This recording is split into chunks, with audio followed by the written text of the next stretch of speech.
The courthouse waiting room fell completely silent when a little girl no older than 6 wrapped both arms around her exhausted father and whispered through trembling tears that she wished someone would choose all of them instead of only him. Every face turned away, pretending not to hear, but the pain in that child's voice settled over the room like a heavy storm. The father lowered his head, fighting tears he refused to let his children see, believing that some dreams were simply never meant for people carrying so much responsibility. If you believe kindness, forgiveness, hope, and second chances still have the power to change lives, please take a moment to like this video, leave a thoughtful comment, share it with someone who needs encouragement today, and subscribe to our channel so our community can continue sharing stories that remind us humanity is still alive. Graham Foster had never imagined that by the age of 38 he would be raising 3 children completely alone. Life had once been simple.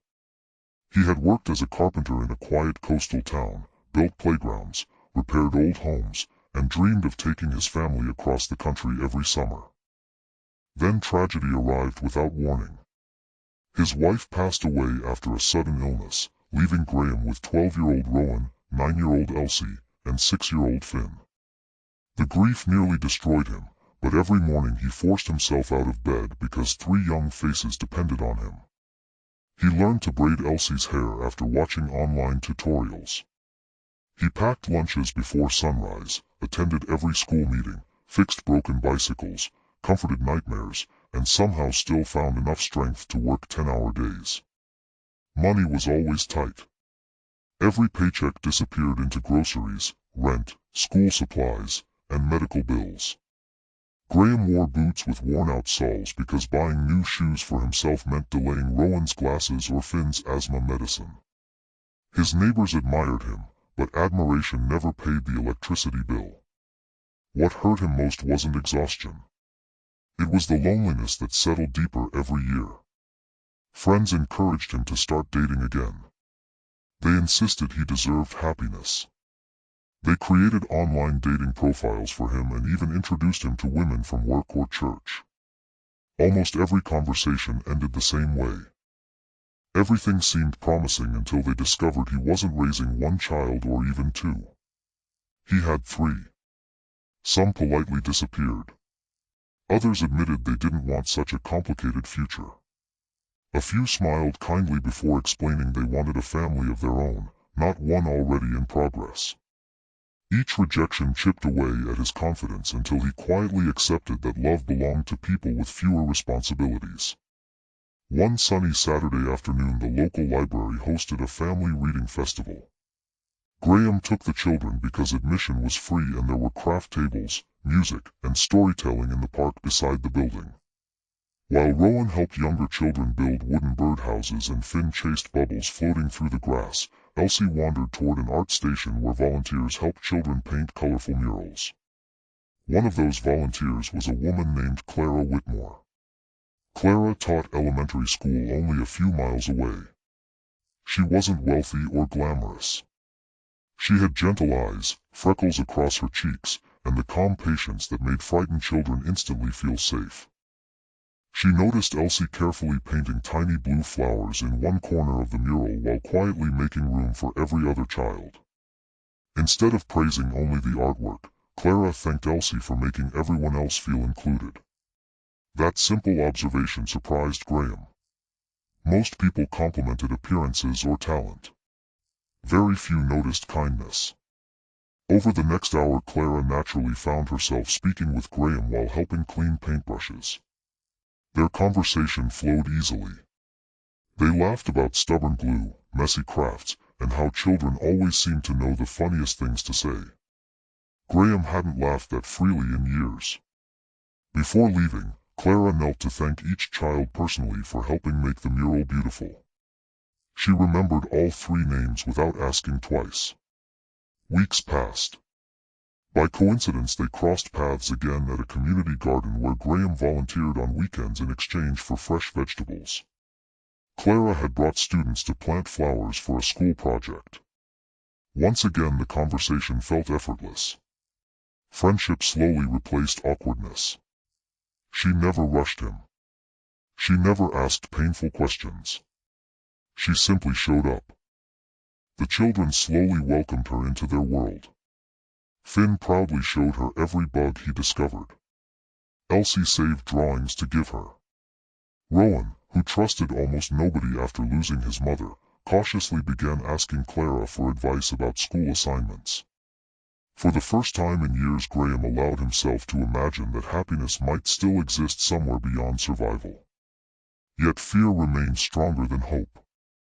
One afternoon, while everyone enjoyed a picnic after volunteering at the animal shelter, Graham watched his children laughing together beneath bright sunshine.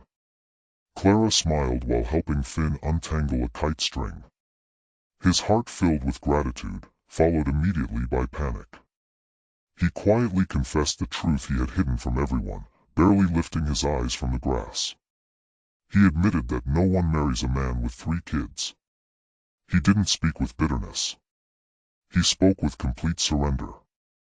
Years of rejection had convinced him that reality couldn't be changed. Clara looked toward the children first. Then she looked back at Graham. Her smile never faded. She softly answered that those women simply hadn't met him. Those words settled deep inside Graham's heart because they weren't spoken out of pity. They were spoken with certainty. She didn't describe his appearance. She didn't mention sacrifice. She spoke about the man she had come to know. She had watched him quietly give his sandwich to Finn after forgetting to pack enough food for himself. She had seen him spend his only afternoon off repairing an elderly neighbor's porch without accepting payment. She had noticed how he never interrupted his children when they expressed sadness because he believed every feeling deserved respect. She admired the father before she ever considered the possibility of loving the man. That single conversation changed everything. Instead of rushing into romance, they continued building trust one ordinary day at a time. Clara attended school concerts. She celebrated birthdays. She helped Rowan prepare for science competitions. She taught Elsie how to bake cinnamon bread. She patiently read adventure books with Finn every Saturday afternoon. The children never felt like obstacles. They felt like blessings. Still, not everyone supported the growing relationship. Some relatives warned Clara that she was giving up the chance to have an easier life. Friends questioned why she would willingly choose so much responsibility. Others quietly suggested Graham would always compare her with his late wife. Every opinion planted tiny seeds of doubt. One afternoon, Clara visited the cemetery alone. She stood silently before the simple headstone marking the resting place of Graham's wife. There were no dramatic speeches. No jealousy. No competition. Only respect. She realized that loving someone after grief didn't erase the person who came before. Love wasn't replacing. Love was continuing. That understanding gave her peace. Months later, Graham invited Clara and the children to a county fair held beneath warm afternoon sunshine. They rode the old carousel, shared lemonade, watched musicians perform, and laughed harder than any of them had in years. As they walked together through rows of colorful booths, Finn instinctively reached for Clara's hand. Nobody had told him to. He simply did. Clara squeezed his little fingers without hesitation. Graham quietly looked away to hide tears. He finally understood that families are often formed by thousands of small choices instead of one dramatic moment. Near the end of the fair, Rowan handed Graham a folded piece of paper. Inside was a simple drawing. It showed 5 stick figures standing beneath one large tree. Above them, Rowan had written one sentence. Families grow because hearts do. Graham couldn't speak. Months later, he asked Clara if she would marry him. There was no luxury restaurant. No expensive vacation. No orchestra. He asked while the children planted flowers together in their front yard beneath bright afternoon sunshine. The ring wasn't perfect. Neither was life. But hope had become stronger than fear. Clara smiled through happy tears before saying yes. The children celebrated as though they had won the greatest prize in the world.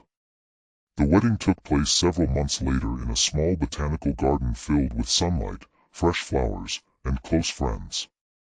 Instead of expensive decorations, the aisles were lined with handmade wooden planters Graham had built himself.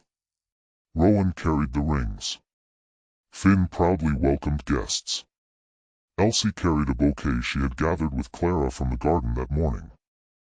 During the ceremony there were many tears, but they were tears of healing rather than sorrow. Everyone present understood they weren't witnessing the replacement of a broken family.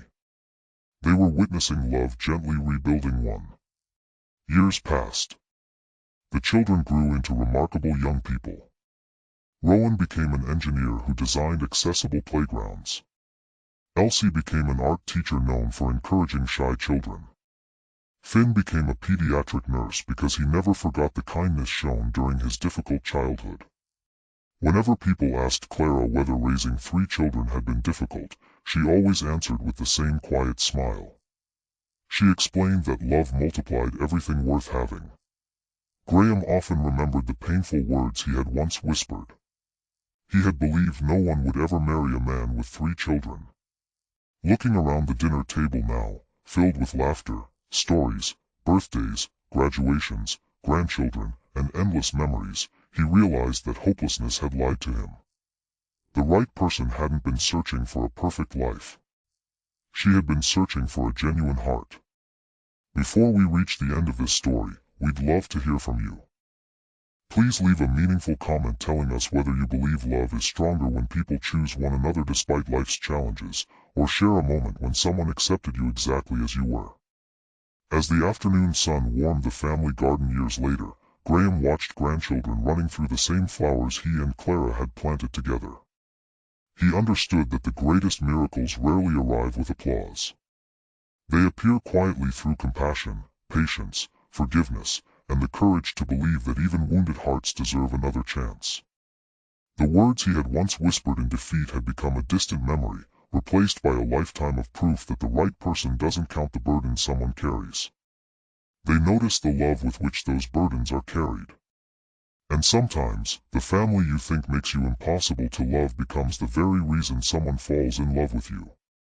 If this story touched your heart, please like this video, leave a meaningful comment, share it with someone who needs hope today, and subscribe to our channel so you never miss another emotional journey. May this story remind you that kindness is never wasted, hope is never foolish, forgiveness can open doors we thought were closed forever, and the people who truly belong in our lives will never be frightened by the love we already give to others.